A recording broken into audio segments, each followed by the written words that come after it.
Hello friends, welcome back. In this session, we will understand how exactly to interface some sensor to Node MCU or Arduino or any microcontroller for that matter, and then to push the data onto the ThinkSpeak.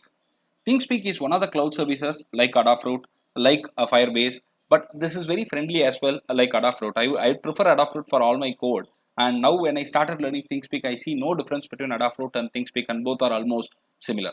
I'll tell you how exactly to go ahead and use ThinkSpeak. The best thing about ThinkSpeak is the visualization and the presentation of your obtained data, because this is done by the stalwarts MATLAB. And you can also collect data in the cloud with advanced data analysis facilities which is available with MATLAB, for which you may need license. And this is all very easy and simple to use. The first step is to go ahead is to use first to register yourself in the ThinkSpeak. Let me complete it stage by stage. Like the first step is to go ahead and get an account created in the ThinkSpeak website. The website is thinkspeak.com.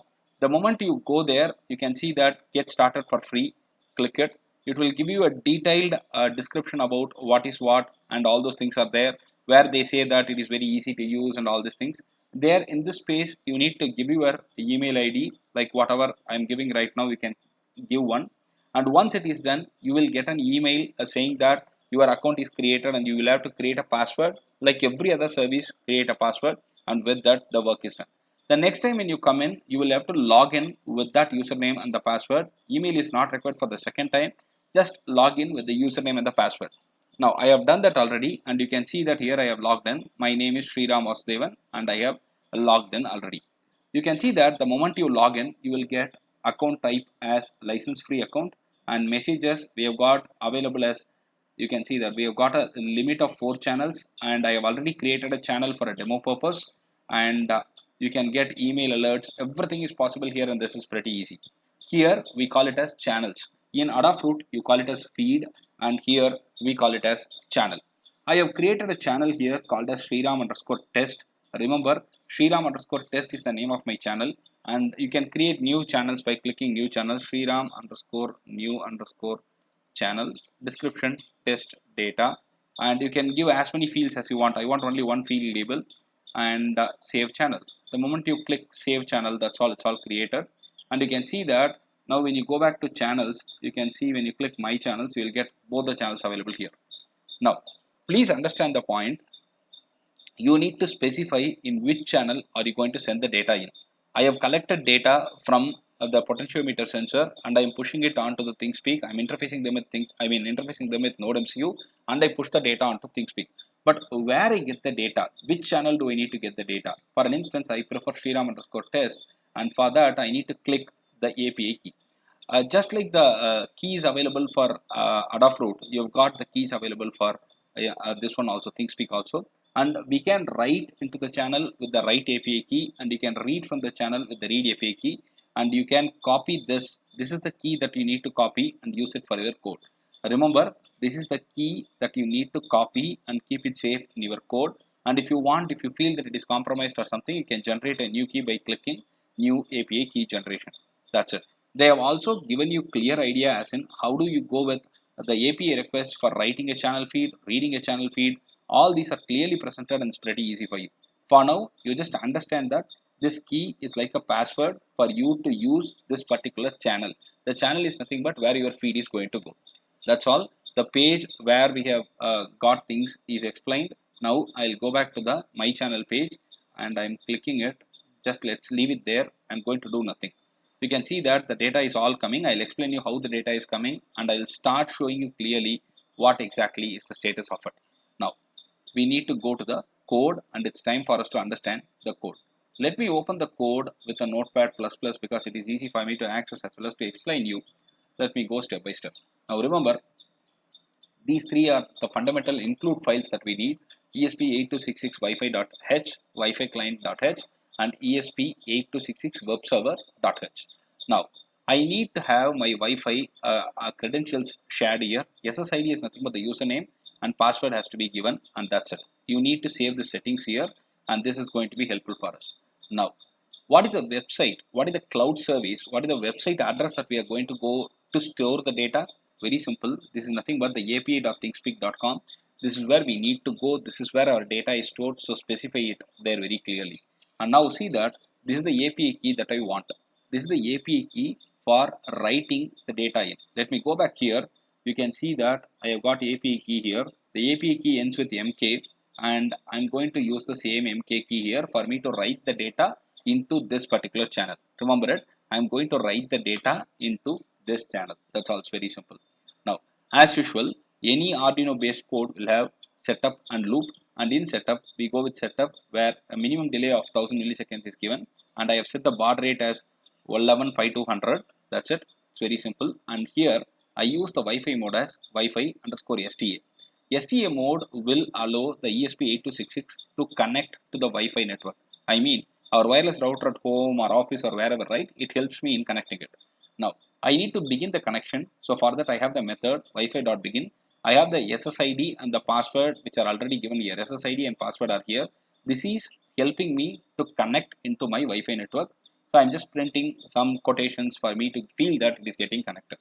And once it is connected, I am all done. But we are going to wait for a definite period of time until the connection is established. If not, I need to get a failure message. So I wait until this particular time, where this is the piece of code that will enable me to help in waiting. I will wait until the connection is made, and I have got a delay of 500 milliseconds out here. Now, if the connection is all successful, I need to print in the serial monitor. This will be done in the serial monitor. I am printing double quote connected to SSID will be my username, and the IP address allocator will be printed. And this part is going to be very simple, where I set my baud rate, I set my connections, I gave my connection establishment between the device and the Wi-Fi, and that's it. I check the connection, and if it is all done, you will get it printed nicely on the screen. This is regular, traditional. There is no rocket stuff there. It's very simple. Let's get into the main code where we have the loop. I'm creating an instance of Wi-Fi client just like what I did for my Adafruit code. So I'm creating an instance of the class Wi-Fi client, and I'm going to use this client everywhere. Right now, I use the HTTP port 80. This is very standard, and this has to be used everywhere. The port number is 80. Now, what is the next step? It's very simple. I'm going to connect to the website, and that's very easy. The website is nothing but the place where we are going to push our data in. So we are connecting to it. Now, these are all the arguments that I am passing. HTTP port, I know what is it. You can see that I'm connecting it, and if it is not connected, I get a message as connection failed. Now, once the connection is all done, I need to start receiving the data. I have connected the potentiometer sensor, and the potentiometer is going to be read by analog read command, and the analog read is saved into an integer ADC value, and this will be read continuously. I'm going to read the data continuously from the potentiometer sensor. And now what do? We need to get into that particular channel. So for that, I use this get method, where I use my API key properly for me to log in into that particular channel, and only then I can feed. This is like you getting into it. And then what I do, very simple, I collect the data real time through analog read. I know which channel do I need to go through the API key. I use get for it, and then I push the data onto it, and that's all. Now what do? We need the timeout also to be specified, and we can wait for 5 seconds or 10 seconds, something like that. So the timeout is specified here, and this is the piece of code which will help you in reading, setting up the timeout. Now we need to read the data. We are going to read the data, and for that we are using the read string, and we are reading the data from the cloud. That's it, very simple. And timeout is also specified here as usual. Now if the data is not coming, we are going to have a delay of say 5000 milliseconds, and we will pop out. Now the most important point that you need to remember here is give your username and the password, know what is your API key, set up the content where you will connect your Wi-Fi to your Node MCU, establish the connection and display the content for verification in the serial monitor, and then go ahead with the loop where you need to set up the port number, HTTP port, and we have got the IDs clearly available here. You can see that this is the host address that we are going to use, api.thingspeak.com. That's being used here, host on the HTTP port. We are connecting it.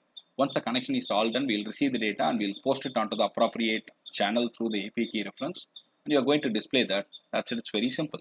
Can we see the demo real time? I have coded it clearly here. The same code, whatever I have had here, I'm pasting it up here.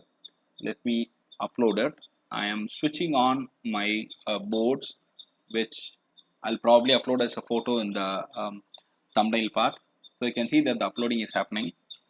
Once the uploading is all done, you can see the real-time feed of the data into the ThingSpeak cloud real time, as well as you would be getting the data displayed in the serial monitor through the simple operations that we are going to do. You can see that it takes a little bit of time. It takes about 1 minute for me to upload the piece of code that we have written. That's it. Uploading is all done. Now let me go here. Let me go to channels, my channel, and let me click this. This is the one that we are using, and you can see that the data is all coming.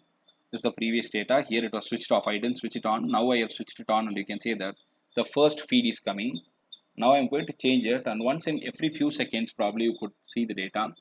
Once you click that expand button, you will get the data. You can see that it's 602 now. Earlier it was 295. You can see that I'm going to vary it as well. And the visualization is what I'm very happy about ThingSpeak. It's very nicely done, and it's pretty easy for us to use. You can see that here all these things are updated real time, and it's pretty easy for us.